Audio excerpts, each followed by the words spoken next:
Hello guys, in today's video I will be showing you how to fix signal bug problem. So the answer is easy. Just go to the settings and then scroll down to the apps section and then go to the search and search signal, and then go to the storage, and here you will find this clear cache option. Click on it. Now you can go check it if it works, and if it didn't you can try to restart your phone or turn the Wi-Fi off and on, or the Bluetooth or the airplane mode.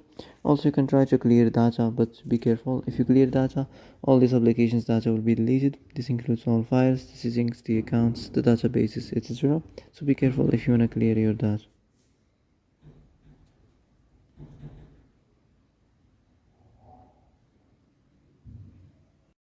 And that's it for today's video. I hope this is the answer you've been looking for. If you like this video, don't forget to like and subscribe, and see you in the next video. Thanks for watching.